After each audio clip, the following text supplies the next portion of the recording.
It is that time again. It has been a while for us to take some listener questions, but it's going to be that time again. Today, I am Jay, and this is Somnilopod.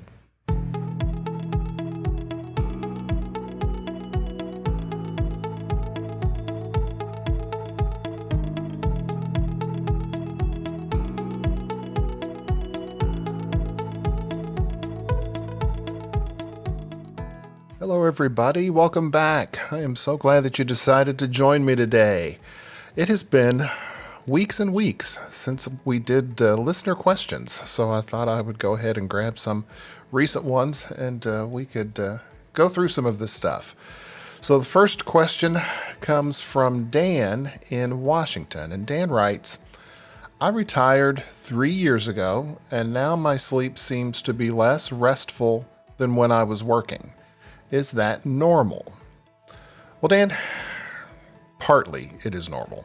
As we age, we tend to have less restful and more disrupted sleep. It's just a part of the aging process. We wake up more at night for various reasons, and we spend less time in the deep stage of sleep where our bodies are repaired and healed. But you're not alone in that feeling. Studies show that up to 57% of participants over the age of 65 report at least one sleep complaint. Now, some of these changes have to do with general life stuff. You're not on a regular routine anymore. Things have changed for you. Some people find that to be a great stress event in their lives, so that can affect their sleep. Illness that may cause discomfort or problems with pain management, for example, can disrupt your sleep. Even medications, like diuretics for high blood pressure, can cause nighttime trips to the bathroom. Also, sleep disorders, like obstructive sleep apnea as well as restless leg syndrome, may start to play a role in your poor sleep as we get older. And also, as I mentioned, changes in our sleep habits and sleep hygiene may contribute to some of those feelings you're having. There are also links to depression, which can disrupt your nighttime sleep, as well as loneliness and grief that occur as we age. And they're associated with an increased reported insomnia issues. But there is good news on the horizon. Often, the same habits that work to help younger people solidify their nighttime sleep will also work for older adults. Habits like a consistent wake time every day and reduced napping, increased exercise, have all shown to improve nighttime sleep. Now, if you have tried all of these things and you still feel yourself suffering from unusually high fatigue, I would suggest talking to your primary care doctor. There may be something not necessarily related to your sleep that may be affecting what's going on. So they can investigate your specific medical status and to find some answers. They may even recommend that you touch base with a sleep disorder specialist.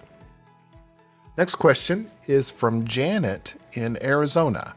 And Janet writes, I can sleep for 9, 10, or 11 hours a night and still feel tired. What is happening? Well, Janet, something's happening. Because sleeping 11 hours a night and still feeling tired is just not any fun. One thing that you need to distinguish about what you're feeling, though, is what you're feeling fatigue, just sort of lack of energy, or is it actual sleepiness? If given the opportunity to go to sleep, do you fall asleep really quickly or really easily? A lot of times, the difference in a diagnosis depends upon that distinction. Excessive sleepiness, if it is sleepiness indeed that's going on, even after a significant amount of sleep, can be caused by a lot of things. My first step would be to investigate if the sleep that you are getting is quality sleep.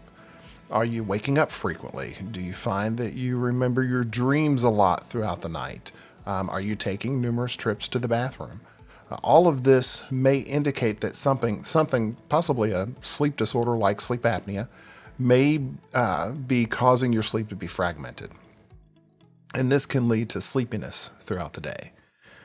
Now, if you feel your nighttime sleep is of good quality, then you may be experiencing a disorder of daytime sleepiness. These are disorders that are characterized by intrusions of fatigue and sleepiness into your waking hours.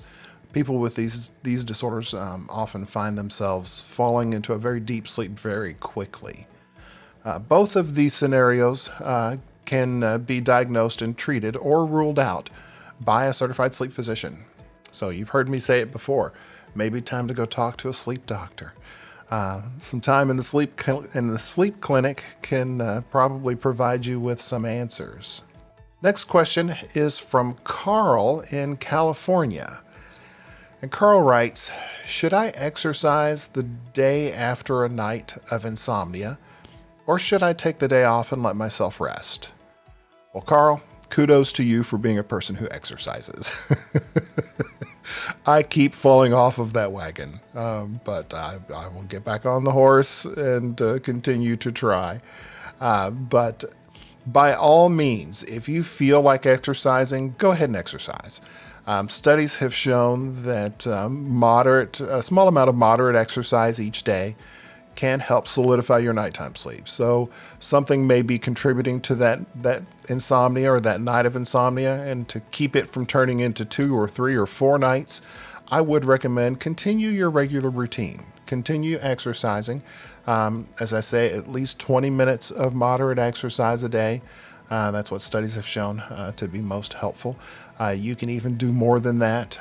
Doesn't necessarily mean that more exercise will be more helpful, but whatever your routine is, whatever your body can take and whatever you're used to, by all means, go ahead and do that. Now, that being said, if you are just too dang tired to go to the gym or to exercise or to jump on your Peloton or whatever the case may be, then sure, taking a night off, or a day off rather, is not going to hurt necessarily. But like I say, if that insomnia begins to continue night after night, then I would recommend that you go ahead and get back into your routine of exercising, because that will help. I hope these have been interesting questions for you. Please send me yours. You can reach out to me at j@somnilopod.com. You can also touch base with me on Facebook and Instagram, as well as on YouTube. So until we talk again, please remember to make sleep a priority. Thanks so much.